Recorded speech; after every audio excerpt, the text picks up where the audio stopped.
Okay, so it's nuts. Totally nuts.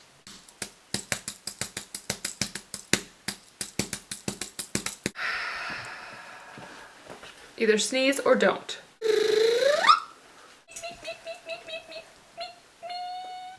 How come no one is as weird as I am? I don't know. No, really though. I'm not even, I'm totally serious. Don't. No. Really? Good morning! Man, my tutorials are just getting crazier and crazier. I really wanted to do that kind of smoky eye where it's like dark on the outside and dark on the inside and then bright, like some kind of pop of something right in the middle. And it turned into this because I never know exactly what I'm gonna do before I sit down, and I just kind of let it go. But I actually really love the way that it turned out. It's just a little bit more dramatic, which is super fun sometimes, I think. So I used mostly gold and black for the main part of the eye, and then I have bright blue, is that what I'm trying to say? Yeah, bright blue on the waterline, and I feel like it just kind of brings out something. It looked totally different before I did the water. You'll see what I'm talking about. Just keep watching. Okay, if you guys have been watching my videos, you know what I'm doing right now. I am just starting off with my Painterly Paint Pot by MAC, and I'm actually not going to do my double prime yet, and you'll kind of see why in just a second. I'm like cracking up through this whole part because we're listening to This American Life, and it was really funny.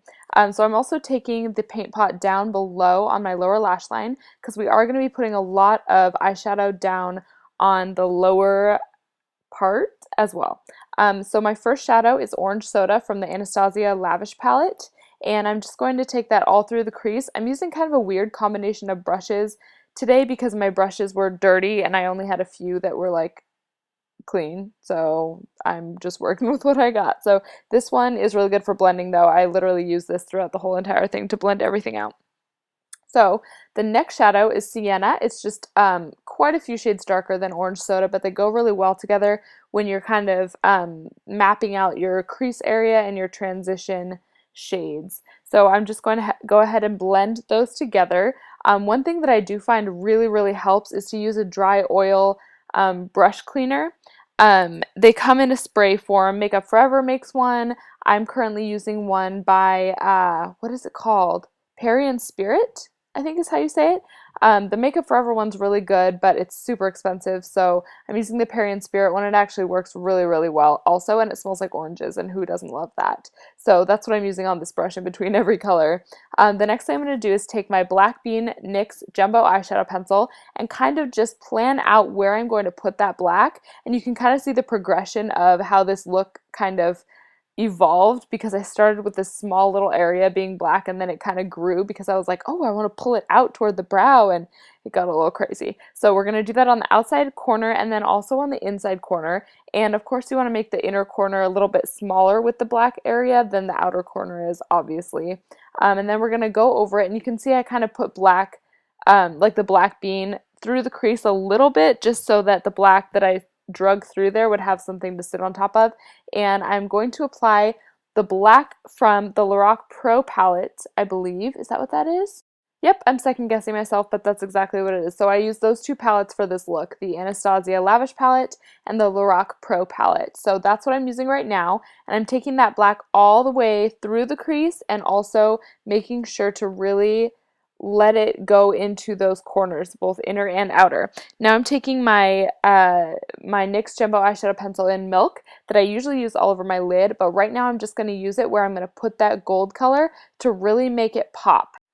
And at this point in the video, I remembered that I had just got in the mail my Makeup Forever Flash Palette, and I'm telling you, this palette and I were meant to be together. I just love it so much. So I decided to use the gold cream color to go over where that white was, just to kind of emphasize the goldness that's going on.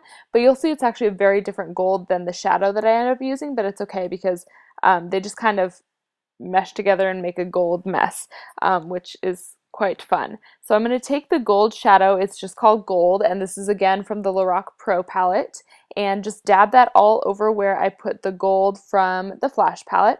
And fun fact, in case you didn't know, I found out that Lorac was actually started by a woman named Carol, and Lorac is just her name backwards, so it's Carol backwards, which is kind of fun and cool, and I feel like I should have realized that because I'm a word person, but I didn't, so I thought it was kind of cool, and it blew my mind a little bit. Anyway, so I am taking a small, fluffy blending brush that I usually use for my lower lash line, and I'm taking that in the crease and blending out where that black was.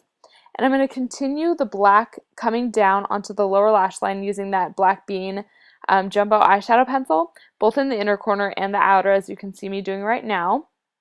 I'm leaving space for the gold that's going to go down below, and just kind of blending that in with the black shadow and helping it to connect up to the wing of the top eyeshadow, the eyeshadow that we did on the top. Oh my goodness, I'm having trouble.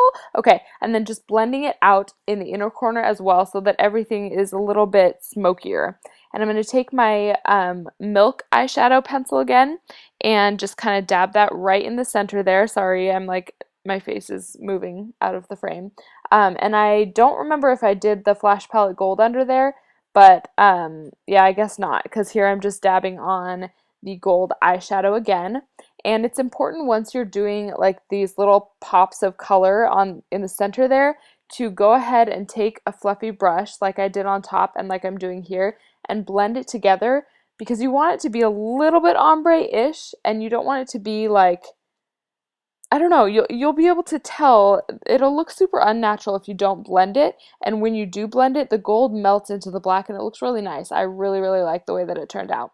So now I am going to use this Too Faced mascara and just turn my lashes black, and I'm going to put false lashes on afterward. And I'm going to take my, this is actually by MAC, and it came out with their Playland collection, and it is the blue pencil. It's one that can do everything, like it could be used on your lips or your eyes or whatever you want, and I'm using that for the waterline. And then this is by MAC. It is, what is that called? I'll have to put it down below. But it's a really, really pretty Pro Longwear eyeshadow, and I'm using that for the inner corner. And it's like a gold, but it's more like a white gold, if that makes sense. So I am now concealing my face, and I'm using the Kat Von D Lock-It Tattoo Concealer, and I'm liking it. I think it works really well. It's just like any other liquid concealer, I guess. But that part goes on for a long time, so I will spare you. And I'm going in with my Makeup Forever Matte Velvet Plus foundation and my Beauty Blender once again, and giving myself a little forearm workout as I blend that into my entire face. I don't know what is the deal, but for some reason when I'm applying my foundation, I go in such a weird pattern. Like sometimes I start on my forehead, sometimes I start on my chin. I don't know. I just do what my brain tells me, and sometimes it doesn't make any sense, but it gets done, and that's really all that matters. So I'm just going to go ahead and finish that up and make sure to blend it down toward my neck. And I'm going to go in with my under eye concealer next. I'm using the MAC Pro Longwear Concealer as usual, and I'm using my summer shade right now, which is 20?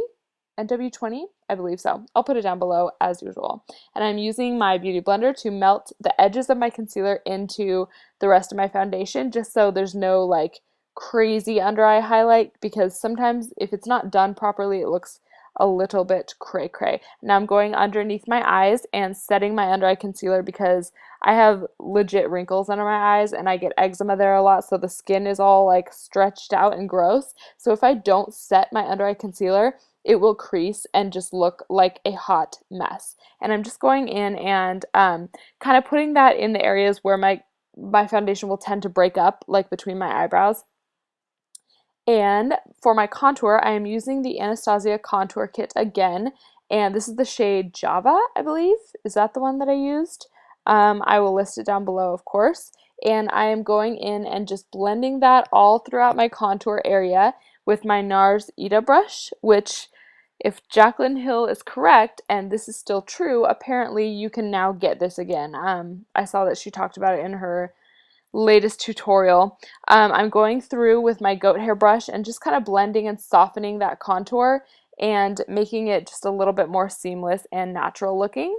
And I'm going to go in with this blush, which is by MAC, and it's called Warm Soul. And I really like it. It's not a pink blush, and it's not peach. It's kind of like a bronze blush almost, but it's really pretty. You would look at it in the pot, and you're kind of like, I don't know about this. It doesn't really look like a blush, but I like it, especially when I have more of a dramatic eye going on.